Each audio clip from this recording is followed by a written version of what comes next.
오늘 첫 번째 시간 실수해도 괜찮아 레위에 대한 말씀을 나누려고 하는데 여러분들 지금 주제가를 봤죠? 우리 이제 나요한 목사님이 이제 곡을 만들고 이렇게 샌드 아트로 여러분들에게 보여줬는데 여러분들이 조금이라도 관심이 있어서 묵상집을 본 사람이라면 그 샌드 아트에 8번의 메시지가 다 들어가 있습니다. 여러분들 일주일을 지나는 동안 꼭 묵상집 붙들고 여러분들이 같이 가면 좋겠고, 오늘 레위에 대한 말씀을 나눕니다. 어떤 장애를 가지고 있는 한 소녀가 있었습니다. 몸이 불편해서 늘 이렇게 목발을 이렇게 짚고 다녀야 됐고요. 그래서 목발을 짚고 다니는 이 소녀는 친구들이 없었다 그래요. 어느 날 집 앞에서 친구들이 노는 것을 하염없이 바라보고 있는데 그것을 지나던 엿장수가 목발을 짚고 있는 소녀에게 깨엿 2개를 가져와서 내밀며 이렇게 말을 했습니다. 괜찮아. 그 당시 소녀는 그 말이 무슨 뜻인지 정확히 몰랐다 그래요. 엿을 먹어도 괜찮다는 말인지 아니면 목발을 짚고 있어도 괜찮다는 말인지. 그런데 이 괜찮아 라고 하는 이 말 한마디가 이 소녀의 인생을 바꾸어 놓았다고 합니다. 베스트셀러였죠. 살아온 기적, 살아갈 기적, 이 책을 쓰고 2009년 세상을 떠난 서강대 영문학과 교수인 장영희 교수의 책에 나오는 이야기입니다. 목발을 짚고 살아야 됐던 것도 참 힘든 인생이었는데 그녀는 암으로 투병하다가 그렇게 죽어갔습니다. 그녀는 암으로 투병하는 그 일기들을 통해서 많은 사람들에게 감명을 주었고요. 그녀는 그 책에서 이렇게 얘기합니다. 내 인생에 가장 큰 용기를 주었던 한마디 말이 있다면 그것은 괜찮아 라는 말이었다고. 오늘 저는 10시와 12시 예배를 드리면서 우리 청소년부가 영상으로 함께 예배를 드렸는데 우리 자녀들이, 청소년부 아이들이 가장 듣고 싶은 말이 무엇일까 생각해 보니까 괜찮아 라는 말일 것 같아요. 그런가 하면 오늘 여기에서 예배 드리고 있는 우리 젊은이들에게도 가장 듣고 싶은 말이 있다면 괜찮아 라는 말이 아닐까라는 생각을 합니다. 우리들 중에 우리의 살아왔던 과거를 아무것도 후회하지 않고 살아갈 수 있는 사람이 누가 있을까요? 우리는 다 우리의 삶에 대한 후회를 가지고 있어요. 때로는 우리의 인생에 대한 실패도 가지고 있고요. 그래서 때때로 우리들의 살아왔던 일들 가운데 그 일만 생각하면 얼굴이 붉어지는, 누구에게도 이야기하지 못하는 그런 실수의 비밀, 우리들이 다 가지고 살아갑니다. 그래서 우리는 종종 이런 말을 하죠. 만약에 내 인생에 만약에. 근데 우리들이 아무리 만약에 이렇게 말을 해도 그 만약은 아무 의미가 없죠. 왜? 우리들의 인생을 바꿀 수 있는 것은, 과거를 바꿀 수 있는 것은 아무것도 없기 때문입니다. 그런데 우리들에게 소망이 되는 것이 있다면 우리들이 과거를 바꿀 수는 없지만 과거를 우리들이 어떻게 받아들이냐고 하는 것은 우리들에게 달려있는 문제예요. 오늘부터 이제 8번의 말씀, 다음 주일 말씀까지 해서 인생의 많은 실수를 경험했던 사람들 가운데 찾아오셨던 우리 예수님에 대한 이야기를 여러분들과 함께 나누어 보려고 합니다. 저는 성경을 보면서 놀라운 역설적인 진리를 발견하게 됩니다. 참 이상하죠? 약함을 인정하고 나면 강함이 찾아온다는 거예요. 여러분, 강해서 괜찮은 것이 아니라 성경을 보면 우리의 약함을 인정할 때 하나님께서 우리들에게 찾아오시는, 우리들에게 말씀하시는 강함이 있다는 거예요. 고린도후서 12장 9절부터 10절까지에 보면 사도 바울의 고백이 있습니다. 나에게 이르시기를 내 은혜가 내게 족하도다. 이는 내 능력이 약한 데서 온전하여짐이라 하시니라. 그러므로 도리어 크게 기뻐함으로 나의 여러 약한 것들에 대하여 자랑하리니 이는 그리스도의 능력이 내게 머물게 하려 함이라. 그러므로 내가 그리스도를 위하여 약한 것들과 능욕과 궁핍과 박해와 곤고를 기뻐하노니 이는 내가 약한 그때의 강함이니라. 사도 바울이 하는 참 놀라운 고백이죠. 내 약함이 강함입니다. 하나님이 내 약함을 사용하셨습니다. 이 세상에 누구도 약함과 깨어짐이 없는 사람은 없는 것 같아요. 근데 하나님은 참 놀랍게 우리의 약함을 사용하시는 분이죠.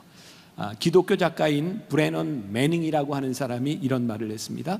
하나님이 크게 사용하시는 사람은 거의 예외 없이 크게 상처받은 사람들이다. 그러니까 상처가 우리들에게 아프기는 한데 그 상처가 문제가 되는 것 같지는 않아요. 성경에 나와 있는 하나님이 쓰시는 그 어떤 인물도 상처가 없었던 사람은 없는 것 같아요.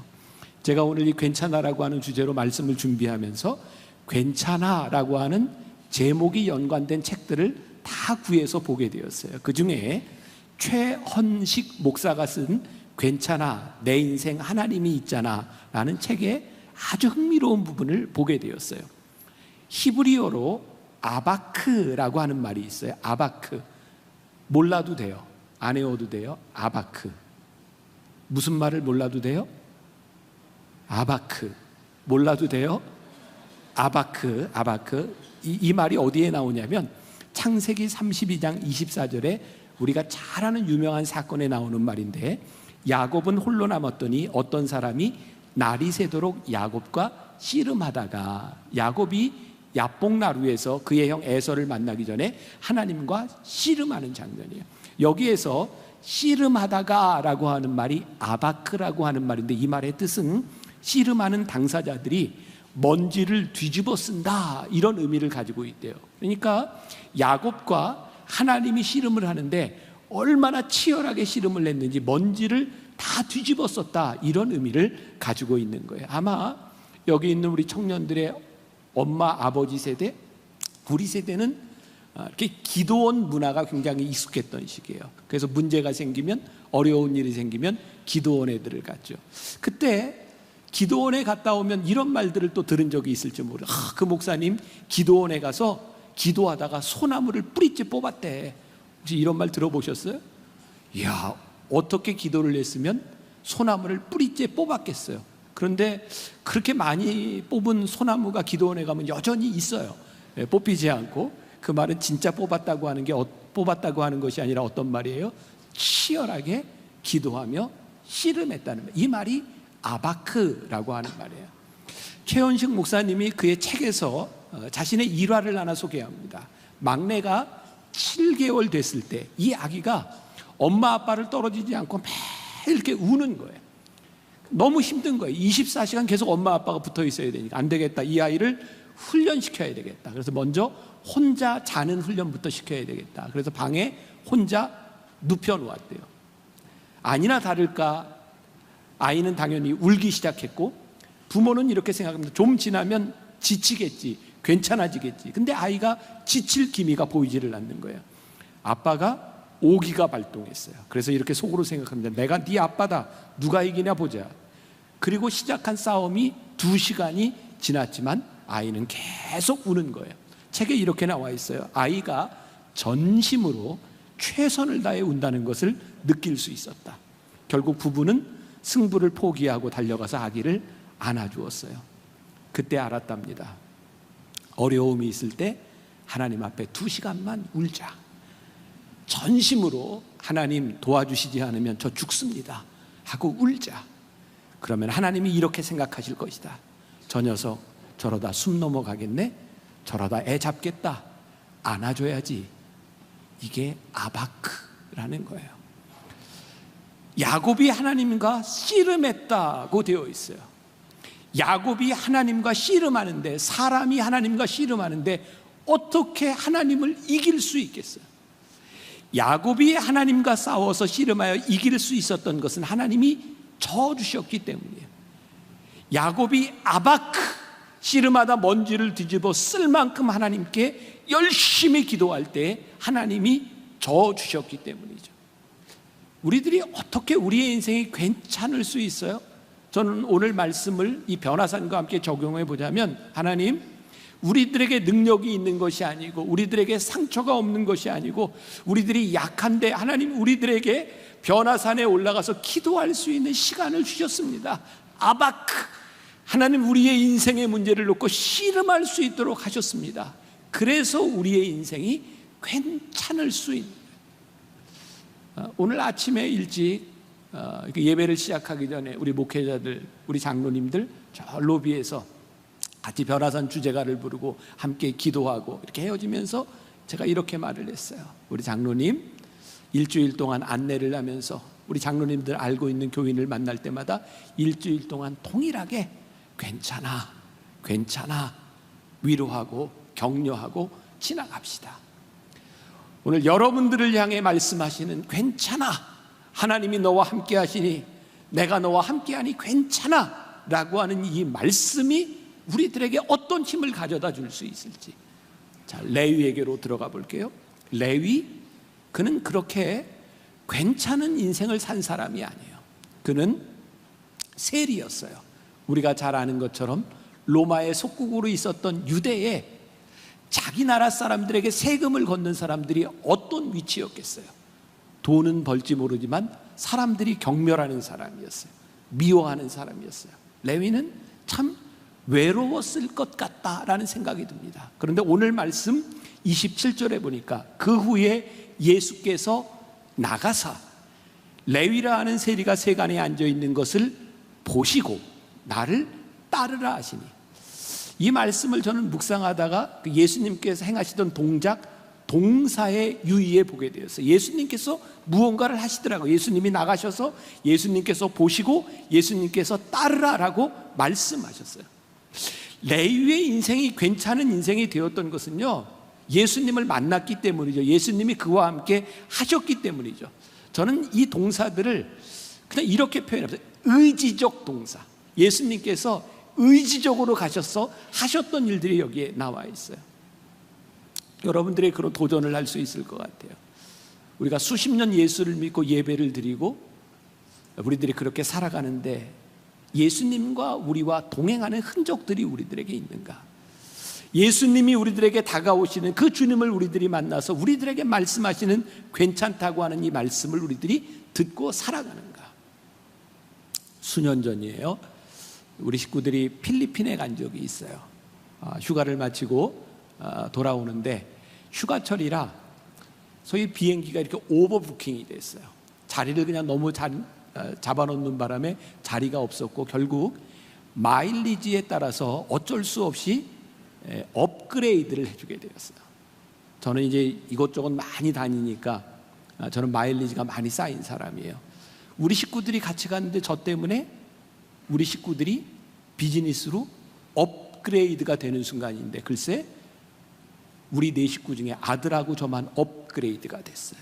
이유는 아들은 내 옆에 있었고 우리 집사람과 딸은 저기 떨어져 있다가 아들과 나만 업그레이드가 됐어요.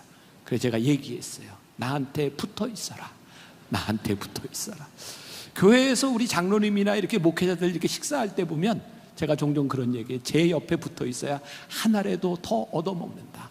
내 옆에 붙어 있어라. 내가 그런 사람이에요. 좋은 사람. 어떻게 생각해요? 그런 반응 굉장히 힘든데, 네. 우리가 신앙생활하면서 그런 생각 안 하세요? 우리가 예수님과 함께 있으면 우리들에게 일어날 수 있는, 예수님과 나와 동행하면 내가 얻을 수 있는 힘, 주님과 함께함으로 인하여 내가 얻을 수 있는 유익들이 참 많은데 우리는 예수를 믿는다고 하면서 동행하지 못하고 살아갈 때가 참 많은 것은 아닐까.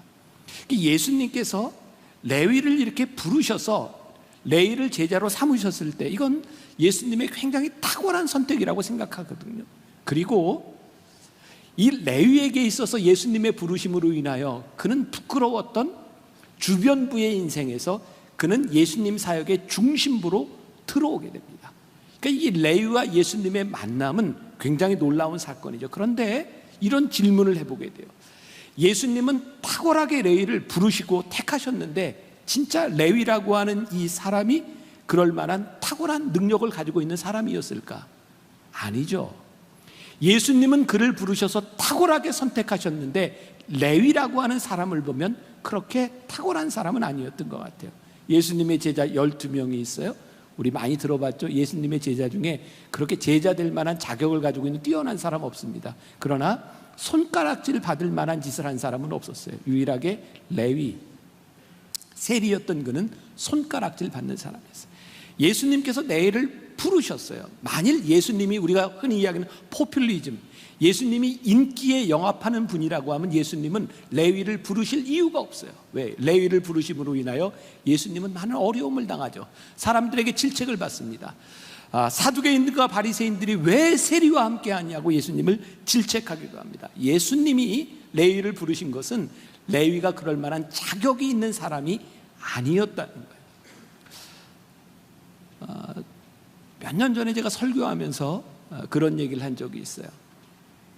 저에게 참 부러운 게 있더라고요. 저는 선교사님들을 보면 부러웠어요. 자, 어떻게 하면 그 삶을 다 들여서 그렇게 선교에 뛰어들 수 있을까?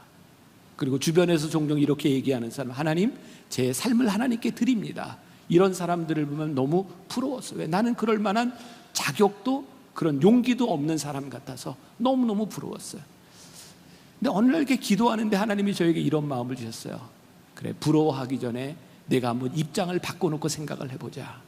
제가 그렇게 부럽게 생각하던 나를 드립니다, 하나님 나를 쓰세요 하는 이런 기도들이 하나님 입장에서 보면 그렇게 위대한 기도가 아니다라는 생각을 주셨어요. 왜? 뭐 생각해 보세요, 여러분들. 내가 하나님 나를 드릴 때 하나님 나 쓰세요, 굉장히 위대한 기도 같은데 하나님 입장에서 보면 이런 생각이 드실 것 같아요. 야, 내가 너를 어떻게 쓰냐? 야, 네 성질도 고치고 네 병도 고치고 내가 너를 쓰려면 참 쉽지 않다. 우리가 하나님 앞에서 쓰임받을 수 있는 것은 우리들이 어떤 자격을 갖고 있기 때문이 아니죠. 우리가 자격이 있기 때문에 하나님께 쓰임받을 수 있는 것이 아니고, 하나님 나를 쓰세요라고 하는 것이 내가 쓸만한 사람이기 때문에 그 기도가 위대한 것이 아니라 하나님이 우리를 사랑하셔서 우리를 받아주시기 때문에 그 고백과 그 기도가 의미가 있을 수 있는 거예요.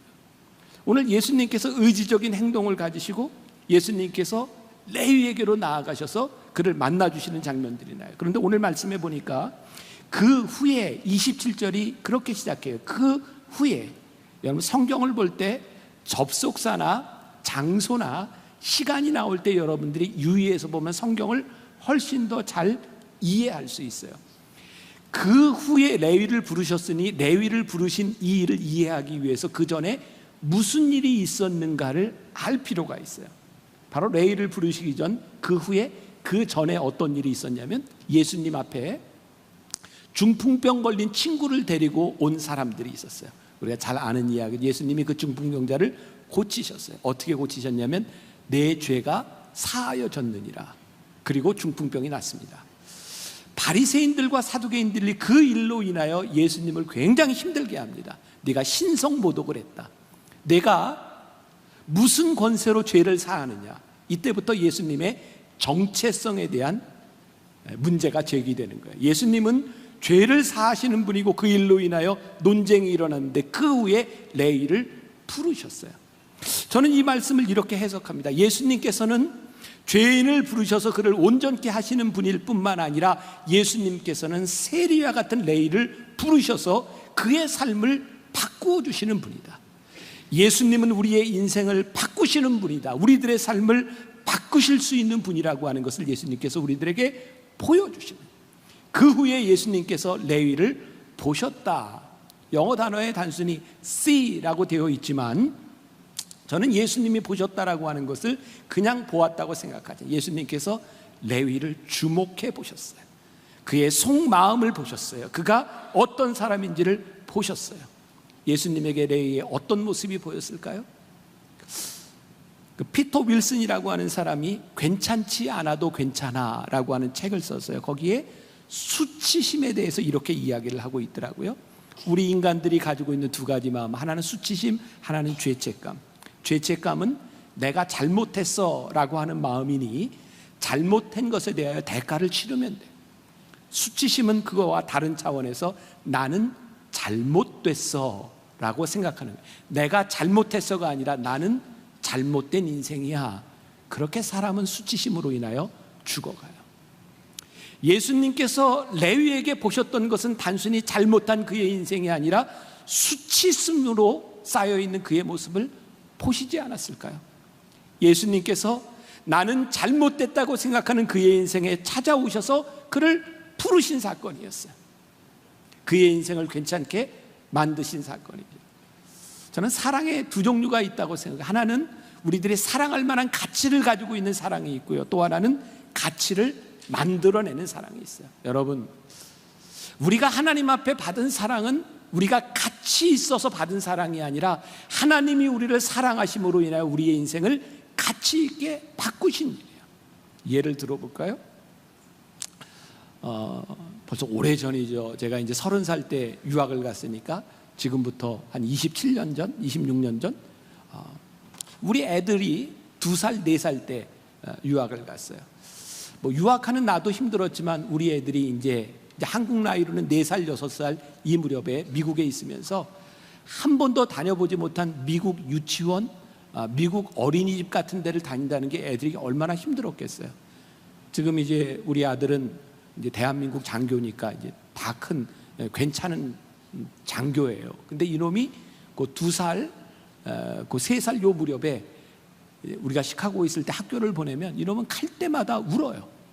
우는데 얘 울음을 그치고 가게 하는 방법이 있는데 뭐냐면 얘가 한국에 있을 때 다녔던 만나 어린이집이 있었거든요. 만나 어린이집.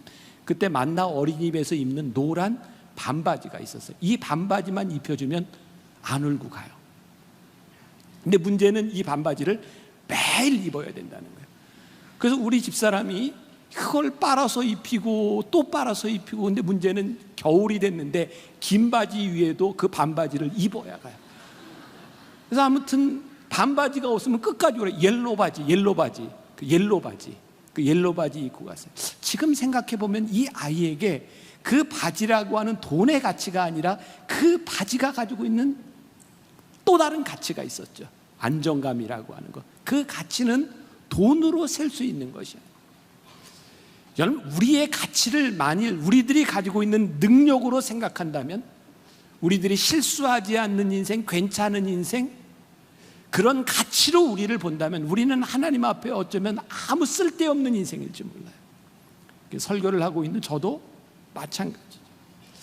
하나님이 내 삶의 가치를 만들어 주시지 않았다면, 하나님께서 나를 사랑하신다고 고백해 주시지 않았다면 나는 여기에 설 수 있는 자격이 그 어떤 것도 없을 거예요. 근데 하나님께서 우리들의 가치를 만들어 주셨어요. 너 실수해도 괜찮아. 내가 수치스러운 과거를 가지고 있는 거 괜찮아. 내가 너에게 새로운 가치를 만들어 줄 거야. 예수님께서 세리를 예수님께서 레위를 마태로 바꾸어 주신 사건이죠. 예수님께서 세리를 마태를 나를 따르라 라고 말씀하셨을 때 저는 이런 생각을 해요. 예수님은 마태의 과거를 보신 분이 아니다. 레위의 과거를 보신 분이 아니다. 그의 과거를 보면 하나님이 쓰실 수 없는 거예요. 근데 예수님이 보셨던 것은, 그를 부르셨을 때 그를 쓸 수 있었던 그의 미래를 보고 계셨던 것은 아니었을까? 여러분, 신약의 마태, 마가, 누가, 요한복음, 이것을 사복음서라고 해요. 들어봤어요? 네, 사복음서. 그 중에 여러분들에게 질문, 마태복음은 누가 썼을까요? 마태복음은 누가 썼을까요? 나를 당황시키지 말아주세요. 마태복음은 누가 썼을까요? 마태가 썼어요. 이 마태는 누구였을까요? 레위, 이 마태예요. 여러분, 마태복음을 보면요, 놀랍게도 예수님께서 말씀하셨던 산상수훈이 5장부터 가장 명확하게 기록이 되어 있어요. 마태복음은 마태가 예수님의 족보를 14개씩 잘라서 명확하게 기록하고 있어요. 마태는 마태복음에서 예수님께서 하셨던 비유를 일목요연하게 잘 기록하고 있어요. 마태는, 아마 마태가 없었더라면 우리는 이렇게 정확하게 예수님께서 하셨던 말씀들을 우리들이 알지 못할지도 몰라요. 마태는 하나님 앞에 귀하게 쓰임받죠. 그가 살았던 과거가 아니라 그가 하나님께서 쓰실 미래의 사람을 보시며 하나님은 마태를 부르시고 사용하고 계세요. 저는 이런 표현을 써요. 예수님이 마태를 부르셨을 때 마태의 삶이, 그의 존재가 뒤흔들리는 경험을 했겠다. 예수님께서 나를 따르라고 말씀하셨을 때 마태가, 오늘 성경 말씀해 보니까 예수님을 위하여 잔치를 베풀었다라고 되어 있어요. 자, 마태, 레위는 어떤 사람?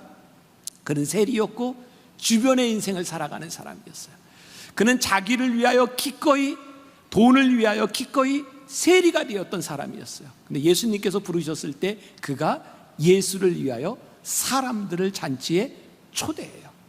예수님을 위하여 잔치를 베푸는 사람이 돼요.